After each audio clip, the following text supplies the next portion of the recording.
Size of different planets size of ನಿಮ್ಗೆ ಕಾಣಿಸ್ತಾರೆ.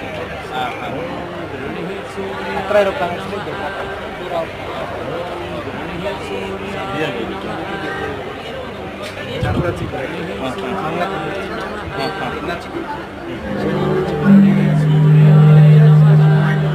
ತುಂಬ ದೂರ ಹೋಗ್ತಾ ಹೋಗ್ತಾ ಹೋಗ್ತಾ ಚಿಕ್ಕದಾಗಿ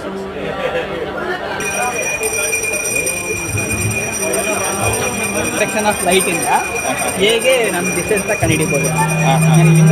ನಾನು ಈ ಥರ ಪರ್ಪೆಂಡಿಕ್ಯುಲರ್ ಆಗಿದ್ದೆ, ನಾನು ಯಾವ ಡೈರೆಕ್ಷನ್ ಲೈಟ್ ಹಾಕ್ತೀನೋ ಅದೇ ಡೈರೆಕ್ಷನ್ ಅಷ್ಟೇ ಬರುತ್ತೆ. ಓಕೆ, ನೋಡಿ ನಿಮ್ಮ ಮೇಲೆ ಬರುತ್ತೆ, ನಿಮ್ಮ ಮೇಲೆ ಬರ್ತಾ ಇದೆಯಾ ಲೈಟು? ಬರ್ತದೆ. ನನಗೇನಾಗುತ್ತೆ, ನನಗೆ ಇಲ್ಲಿಂದ ಹೋಗಿದ್ದ ಟೈಮು ಅಲ್ಲಿಂದ ಬಂದಿದ್ದು